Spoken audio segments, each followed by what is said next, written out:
This is Umar for BoxNation. What a fantastic night here in Sheffield, and that's what Dalton Smith was. Let's start with him. Devastating. World class. I mean, the big step up tonight, you saw in the early rounds just how dangerous Zepeda was. And it was a big risk fight, and Dalton was punch perfect, really. You know, broke him down, buzzed him a couple of times. And I thought he was just starting to unravel Zepeda, but a beautifully timed body shot to the solar plexus. Zepeda's never been counted out before. And, you know, that was a massive statement that shows the boys world level and ready for a big fight.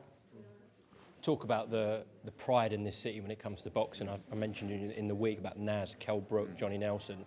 They're all saying themselves, Kell and Johnny tonight, that he's the next one up. Yeah, he is. And let's be honest, there's no one else, right, who's ready now to start filling arenas. I mean, that tonight just felt a little bit different. You know, you go from 3,500 to 5,500, and then but that kind of crowd tonight is the kind of crowd we had for Kell Brook for a lot of his fights. And then it's only when he boxes Golovkin and then he goes and fights Errol Spence at Bramall Lane that you do 22,000. And that's what's going to happen with Dalton Smith. Now you go to 7,000 and then you hopefully land a big fight, hopefully for the world title, and you go to Hillsborough. But that's all what's ahead of him now. And, you know, he's 16-0. He is still learning at world level, but that was a massive statement tonight. What do you think Adam Azim, Shane McGuigan, Ben Shalom are thinking right now? Well, I mean, some people don't really know what they're watching, and other people obviously know what they're watching, and they know how good Dalton Smith is. Adam Azim's a fighter. He will fight anyone. They all believe they can win, but it's the responsibility of your team to select the opponents when you're ready. Shane McGuigan knows boxing.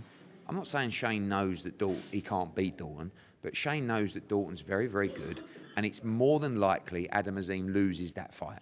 That's probably Shane's real opinion. My opinion is we can't lose that fight. So we are going for world championships, and we are prepared to drop back down the levels to fight Adam Azim, who is a British and European level fighter, right? Because we like the fight, it's a big fight, but I just don't understand. Like, you end up really just snookering yourself so badly. Like, what they are right now is right on the cushion behind the black ball with no way out. And the only way out really is just to fucking sling your cue on the table and go, oh, fucking, I'm off, you know? Because what are you going to do? Everyone now is going, right, Adam Azim, wow. Even the people that didn't know the situation, now know the situation, are saying, wow, what a great fight. Dalton Smith against Adam Azim. And Adam Azim's going to come out and he's going to pull out of the fight and then he's going to get a load of stick. Whereas they should have just done this like a month ago. Why do you think that's not happened? Because they don't really know, they don't know when or how to make a decision. Like, it's just management of a fighter, and it's guiding a fighter's career. But maybe they thought Dalton Smith would get beat tonight, and then they thought, we'll fight him. But it went the other way. He looked even better than anticipated. So, and I don't blame them, by the way, for not fighting Dalton Smith. But don't tell us you're going to fight Keyshawn Davis at Wembley Stadium and not fight Dalton Smith for the British and European title. Do you think there's any chance they take this fight? Listen, maybe it's that embarrassing that they turn around and go, fuck me, we've got to take it. Oh, that would be absolute heaven if that's the case. Because what a massive fight. And I've said before, like, if you say, you know, you've heard it before, haven't you? You know, we want this fight on the right platform. Well, I don't know. The biggest platform in boxing is DAZN. It has absolutely every major fight from around the world, right? Joshua Ngannou, Day of Reckoning, Fury against Usyk, Bivol against Beterbiev, Haney against Garcia, Canelo against Munguia. I don't know what else is actually out there that isn't on DAZN. Actually, that's a fucking great point. Tell me one major fight in boxing that's not on DAZN. Anyone? Anyone in this room? Not till June 1st, I can't say. All right, well, but there's nothing planned beyond June 1st. So the answer is no. So the biggest platform in boxing by far is DAZN. But if you want us to do the fight on Sky, we will do the fight on Sky. So there's not even that. Sorry, what was that? You found one? Yeah, Wardley. Oh, shut up. Bloody hell. We're not talking about British title fights. Anyway, so, but we'll do it on Sky. So there's no excuse either way. The only excuse is it's not the right time for Adam Azim, which is absolutely fine. You can't knock that. Do you know what I mean? But all I say to you guys is, when the fuck are you going to ask the questions? Well, you're going to be watching the interviews next week, so... All right, good. But you ask me whatever you want, so it's like, all we want to know is, hello, there's been a lot going around. We haven't really heard anything from you. Are you taking the Dalton Smith fight? And when you do it, go yes or no. Not in the future or when the time is right or on the right platform. Just, are you going to pull out the Dalton Smith fight? One thing I will say in terms of a boxer representative, Ben Shalom doesn't do many interviews. So How can you not do an interview? You're a promoter. What, are you not allowed? Do you not want to?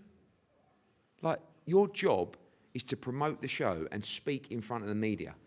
Answer questions from the media, interact with the fans, provide entertainment, provide controversy, provide talking points, provide narrative. How can you do that if you won't speak to the media?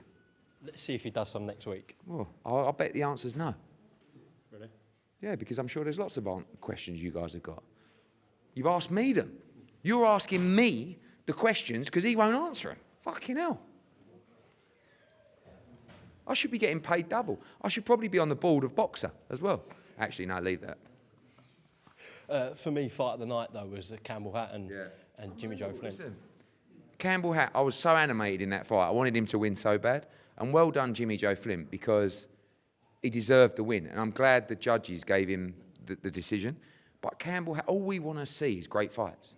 We want to see blood and guts and kids trying their heart out. And that's what Campbell gave us. So give him the respect, give him the credit to say, you rolled the dice, you came up short. But when you come up short, if you're just not good enough, you're just not good enough. But when you've given everything, at least you can look yourself in the mirror and say, I couldn't have done any more.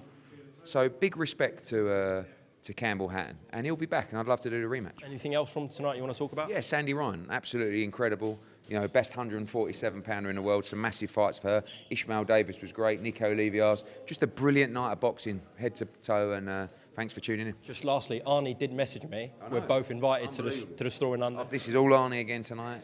The owners have been on, they're kitting me out. I think they're tagging along you as well for a couple of pairs of socks. And shout out to them, looking unbelievable. Jeez, see you next week. Thank you, Eddie.